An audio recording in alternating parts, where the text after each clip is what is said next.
Ennies lobby. To most One Piece fans, this arc is synonymous with the word perfection. I mean, for me, it was the moment I fell in love with One Piece as hard as I did. Perfection. Ennies lobby to me is perfection. And I mean that very seriously, because there are only two things I'd ever use the P word on: Ennies lobby and Zoro's chest. What, did you expect me to be wholesome and say you? No, of course not. You're a close third, though. Oh, and have a nice day. Thank you for watching, and subscribe if you want to and shit, but just thanks. Before we can delve into what makes this arc so special, we should talk about what actually happens in this arc. And as always, you can skip ahead using chapters at the bottom of the video if you already know the arc by heart. The Ennies lobby arc followed the Water 7 arc, which was, well, a depressing shit show. Not only did we just finish up one of the most heartbreaking sequences in all of anime, the Usopp and Luffy fight, but Robin also just left the crew for, well, some strange reason we weren't yet sure of. The people we trusted turned out to be traitors, and seeing Robin team up with them was also not the best PR look for the Straw Hats. Overall, we were in a pretty dogshit position. I mean, the crew had lost 2 of its members, lost its ship, and, well, at this point it seemed like there was no hope left. And it was in this shit position in which the greatest arc Ennies lobby followed. Ennies lobby began with the crew traveling at full speed along with the Frankie family towards, well, Ennies lobby. When the gates of justice are finally in view, it is then that we hear a scary truth. We have to save Robin before she gets to those doors, or all hope is lost, and we may never see her again. Our precious friend, gone forever. So anyways, here's Sogeking. He's kinda cool. The mood shifts as we get closer to the island, and while the rest of the gang is formulating a plan, Luffy, in true Luffy fashion, completely fucking ignores said plan and runs ahead. Truly not the smartest of ideas, but it ends up working out pretty well in retrospect. Luffy was unstoppable in this arc. I mean, he charged through most of the Marines like they were nothing, and he was truly a force to be reckoned with. While Luffy charged through the islands, the rest of the gang follows behind slowly until they're eventually stopped by 2 giants known as Oimo and Kashi. Keep them in mind, they become important later. After Oimo and Kashi goes on a rampage, one of the best boy Frankie family bulls bites one of the giants, and the other falls to the combined efforts of the entire Frankie family. And while all of this is going down, a hilarious miscommunication occurs with this random government agent who says that Luffy has only damaged 5 of their troops. In reality, he meant to say 500, so that's always nice.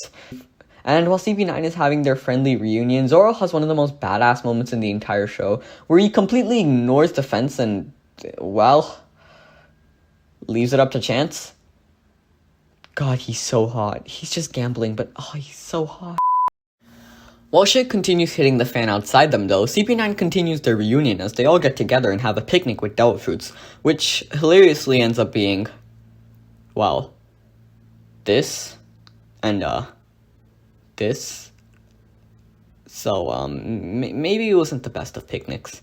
As this goes on, all of the Straw Hats and the Frankie family get through the wall, where they all get ready for one of the most hypest action sequences in all of anime history. As all of the Straw Hats and Frankie family, who I will collectively refer to as the homies from now on, as the homies push towards where Robin is being held, we see Polly go full on Trump, one of the bulls collapses, and a lot of action happens. Along the line, Usopp talks to Oimo and Kashi about Dory and Broggy, and all of a sudden, the giants realize that they have been lied to, leading the homies to gain very powerful allies all of a sudden. And while all of this is going on, we are suddenly taken to the rooftop below the main tower, where we see one of the most hypest moments in all of anime. Gear second. Luffy vs. Blue Note was the perfect way for Oda to showcase Luffy's new power. I mean, I think I speak for everyone when I say this was hype as fuck. Suddenly, Luffy went from getting his ass handed to him by CP9 agents to become the hander of asses. What did I just say? As the homies finally reach the courthouse entrance, I'd like to highlight this particular moment where Spandam realizes just how much is going on in Ennies lobby. There's no reason I want to highlight this other than I hate Spandam. Back in the courthouse, the Frankie family is fighting the 3 judges, while the rest of the crew are heading up to the roof of the courthouse. And when all of them finally make it, we see the crew urge Robin to say she wants to live, to give the crew permission to save her. And right as we see her lips quiver, we get hit with the backstory! So yeah, apparently Robin's entire hometown was wiped out, and she's the sole survivor of one of the worst genocides in history. You know, the Monday morning usual. But for real, this is also where we learn about the Ancient Kingdom, and also, this dude named Saul shows up, and then he dies? Right? He dies, right? After we see the entirety of her flashback, she once again yells at Luffy to go away, and this is when one of my favorite moments in the entire arc happens. Luffy finally understands who her real enemy is, and asks Sogeking to shoot down the flag. As the Straw Hats declare war on the world government, Robin finally understands how much they are willing to do to protect her. And finally, she screams. No, I'm joking. This is what she actually said.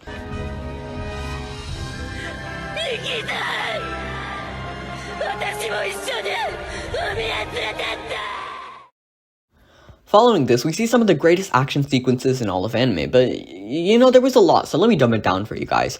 Frankie and Choppa Papa Mama Man fight. Frankie wins. Chopper activates Monster Point and becomes genuinely scary, but he also manages to take out Kumadori, so that's nice. Sanji tries to fight Khalifa, but can't because she's a woman, so Nami goes in and takes her out. And Nami can also take me out. Oh, wait, what? Zoro fights Kaku after a hilarious conversation with Usopp. Sanji fights Jabara, and Usopp goes to shoot at Spandam, who, by the way, is a complete piece of shit. No one can hurt Robin like that. Also, he accidentally pressed the Buster Call button, so that's not very good. And finally, Luffy versus Lucci. This fight is a fight that, to me, is pretty goddamn perfect. And seeing Luffy have to go all out to beat Lucci was so hype, and watching him collapse from exhaustion after his fight with Lucci truly showed us just how good of an antagonist Lucci was. And finally, right as it seemed like there was no way out and the Buster Call is inescapable, the Going Merry spirit saved the crew. I still don't get how that worked, but hell yeah, Going Merry! Anyways, rest in peace, Going Merry. Woo! Alright, now we can talk about what made this arc so special. One crucial aspect of Ennies' lobby's success was that it was in a shitty position that we found hope. The Straw Hats really never had a chance. I mean, they were outnumbered, outgunned, outnumbered, outplanned. Okay, that was for the 2 people who have watched Hamilton here. But truly, they had the same amount of hope as Ace had vital organs. None. I mean, they were charging headfirst into a government island with really no way back, a freaking child, and they had to face a Buster Call. I mean, there really was no hope for the crew, right? Wrong. From even before we got to the island, we can tell the crew was somewhat energetic. While everyone was still sad with the loss of Robin and the almost impossible challenge of beating CP9 at the front of their mind, seeing Luffy's unwavering faith that he could bring Robin back was what made this arc so special. I mean, Luffy never doubted whether he could bring Robin back or not. To him, it was just a how long will it take question rather than a can I do it question.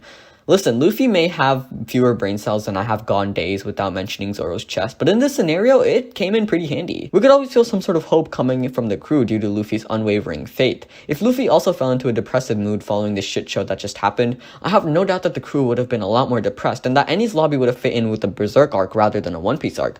But Luffy's energy in this arc single-handedly lifted everyone's mood. Ennies' lobby was an arc so unbelievably dark that no normal human would be able to go through such traumatic events and still be smiling, but Luffy was smiling throughout. Even when he was being attacked by literally the entire marine force present in Ennies' lobby, he didn't care because saving Robin was all that mattered to him. And I think one of the most beautiful parts of the arc was the fact that the crew followed Luffy's lead. Oda used Luffy leading the charge in Ennies' lobby physically to mimic his ability to carry up the crew's spirit so long as they followed his lead. Throughout the arc, the crew began to gain more and more confidence in Luffy and therefore began to believe more and more that they could bring Robin back. Luffy's charge symbolized more than just his hot-headed inability to follow plans. It symbolized him leading the crew in spirit to bring back their precious friend. Almost every other character was down in the dumps after what happened, but Luffy alone knew that she belonged with them. Whether it be his stubbornness or his stubbornness. I don't know why I had it in or. He's just stubborn. Listen, Ennies' lobby was beautiful for so many reasons, but I think Luffy was one of the things that made it so goddamn great. From being an emotional crush for the crew to never giving up on Robin, Luffy was a major reason why this arc was so great. His relentless drive to bring her back was quite literally the only reason this arc even existed, and without his absolute confidence in his ability to bring her back, I don't think this arc would have been half as good as it was. Also, it's just great writing. The captain of the crew should lead, and in this case, Luffy was by far the greatest leader the Straw Hats could have asked for. More than just Luffy though, all of the Straw Hats played a major role. They all had an unrelenting drive to bring her back, and it always felt like they would do anything for her, primarily because, well, they would.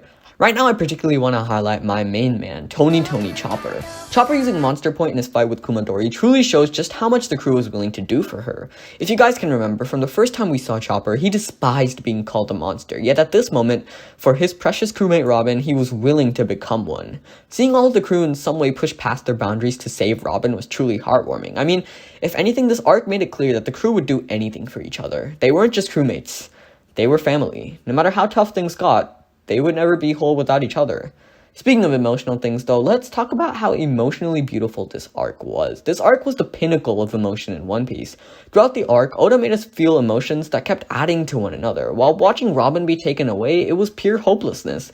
And then Luffy and everyone else came on the sea train, and all of a sudden, the dark tunnel we were traveling in had a bit of light in it. While Luffy charged through the enemies, we felt a sense of excitement, and as everyone else put their blind faith in him and followed, we were even more excited. And then we had a sense of unease when we saw what we would have to fight, the true power of CP9.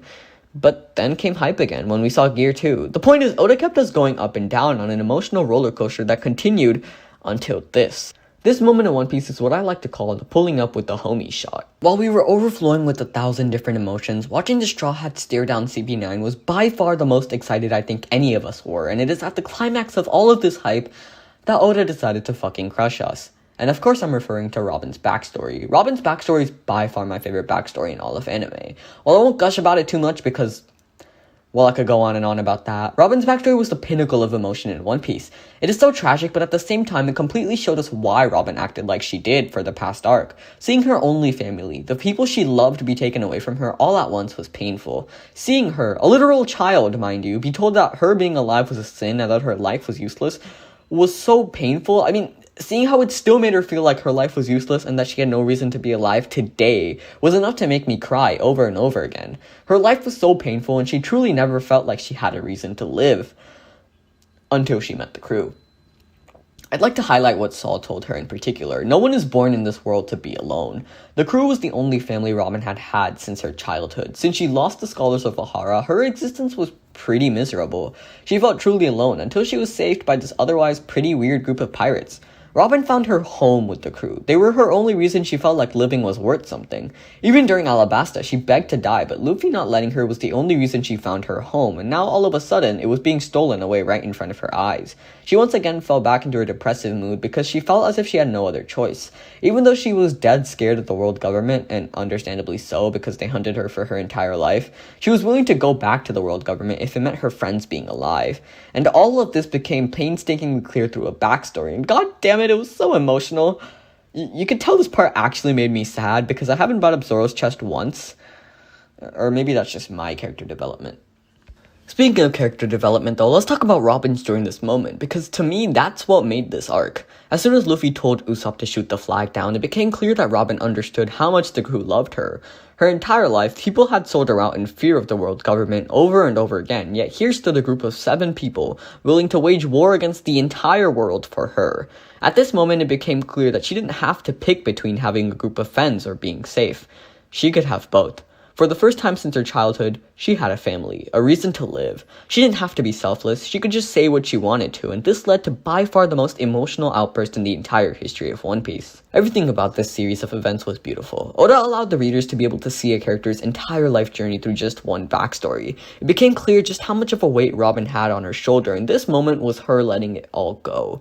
This was, in all aspects, a perfect moment. Just like the moment you were born, because you're perfect. Moving on from emotional things and beautiful writing though, let's talk about fights, because there was so much fighting in this arc. The action in Ennies lobby was one of my favorites by far, and from the very start of the arc, we could tell it was going to be action-packed. Even while having so many emotional moments and having top-tier character writing, Oda's ability to write a fun, action-packed arc never disappoints. From Luffy's single-man charge on Ennies lobby to the Straw Hats versus the CP9 agents, the fights were really hype.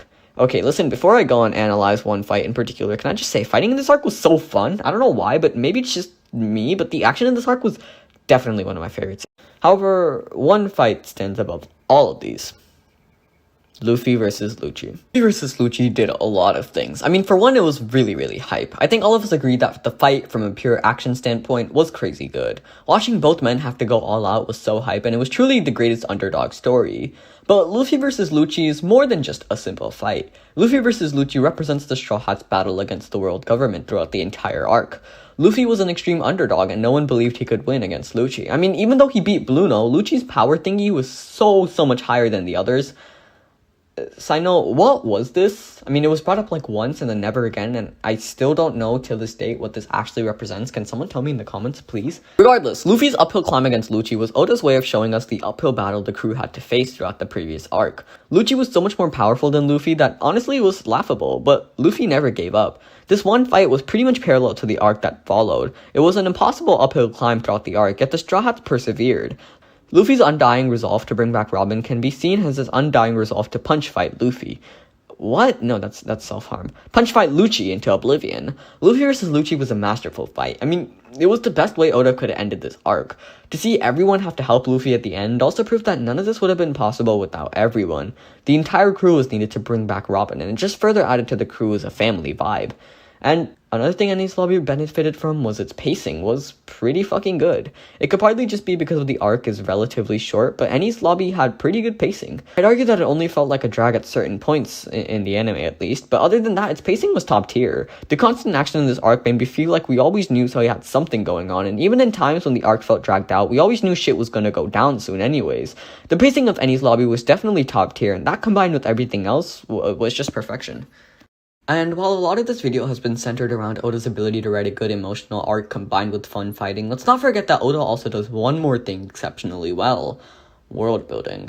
The world building surrounding Ennies Lobby is by far one of my favorites in the show. In a show so chock full of great islands, it's crazy how one of my favorite and most unique islands comes from this otherwise small arc. Everything about Ennies Lobby is unique, from the fact that it's fucking flying, or the fact that there are doors the size of the Burj Khalifa. It's pretty goddamn unique. But other than just that, I love seeing how Ennies Lobby played a larger part in the story through its connections with the other government islands. Seeing how the gates of Ennies Lobby led to water currents connecting lmfao down and Marineford was just another example of Oda's great world building. This connection between government islands makes so much sense, but it's also extremely unique and just, well, cool. I ran out of adjectives there, I don't know if you could tell. Also, I love the usage of water currents to explain why the doors had to be large, because if you don't remember, without the doors being open, the currents don't flow like normal. I mean, this level of attention to detail is astounding, and while I don't think that's how currents actually work, it's pretty goddamn cool. And if you ever think that Ennies Lobby doesn't have unique world building, just remember the single most successful theory in all of One Piece YouTube comes from the idea that the One Piece is under Ennies Lobby. Moving on from exemplary world building, Ennies Lobby also had a larger role in the story that most fans don't realize, and it all comes from this scene. By having the Straw Hats declare war on the world government, Oda set up a reason for why the crew would eventually be relentlessly hunted by said government. Following Ennies Lobby and skipping Thriller Bark, we can see by far the crew's largest interaction with the world government, which can be explained by the fact that, well, Luffy quite literally declared war on them. The last time something like this happened was 800 years ago with the Ancient Kingdom. While in most shows this would simply be a way for the author to display how much the characters loved each other and the lengths they were willing to go for one another, in One Piece this actually had consequences. The government didn't take too lightly to a war being declared on them, which was shown through the next few arcs.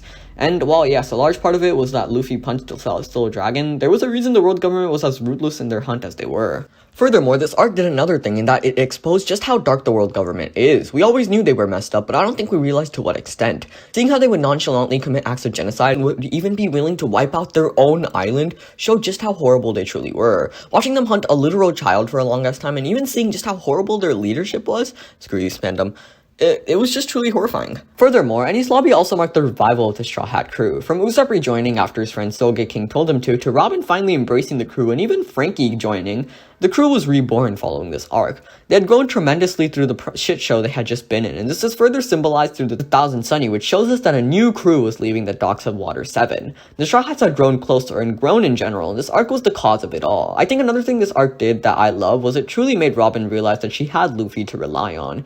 Even though he may be stupid, I think all of the Straw Hats realized that they had Luffy. I mean, this arc started off in a really shit position for the crew, and there was nothing clear other than Luffy's resolve to bring Robin back. This resolve is the reason the crew got Robin back into. And to me, seeing a crew that trusts their captain a lot more is really important because, well, a lot of shit happens later on and that becomes important. Water 7 served as the moment the crew broke. From Luffy and Usopp falling out to Robin leaving, it was all just a shit show. However, Ennies Lobby then proceeded to serve as the arc the crew was reborn and stronger and closer than ever. The sort of breaking down of the bonds of their crew only to make them stronger was essential to the story because, well, a lot of shit happened following Ennies Lobby, and the crew was always there for each other. And I think a part of that can be attributed to what they went through this arc. Also, Ennies Lobby just straight up introduced us to a lot of shit. From the Ancient Kingdom to Garp introducing us to the Yonkos, so much went down during Ennies Lobby arc that some things may go underappreciated, but goddamn, this arc did have a lot of shit that was so important. Also, Ennies Lobby had most of the major themes in One Piece present during this arc, from the theme of family shown through the Straw Hats and the, well, Frankie, family, to the trope of Luffy constantly going back to fight Lucci. It had a lot. Hell, even the theme of liberation was present in this arc in the form of liberating Robin from her emotional trauma rather than islands as we are used to. And finally, another thing Ennies Lobby greatly benefited from was that it had a little bit of everything. The reason the arc is so acclaimed within the fanbase is partly because it has a little bit of everything for everyone. From fight scenes, great character writing, emotional moments, to even just funny moments at times, Ennies Lobby had a bit of everything. So overall, yeah, I'd argue it's the greatest One Piece arc. The entire saga is one of the greatest things to come out of any form of media, and it's genuinely so perfect. And if anyone ever tries to argue with you that Water 7 and Ennies Lobby in particular isn't the best arc, just remember, Ennies Lobby had Sogeking. That's all I really had to say. I could have just summarized this entire video with just Sogeking. Anyways, that's it for me. Thank you.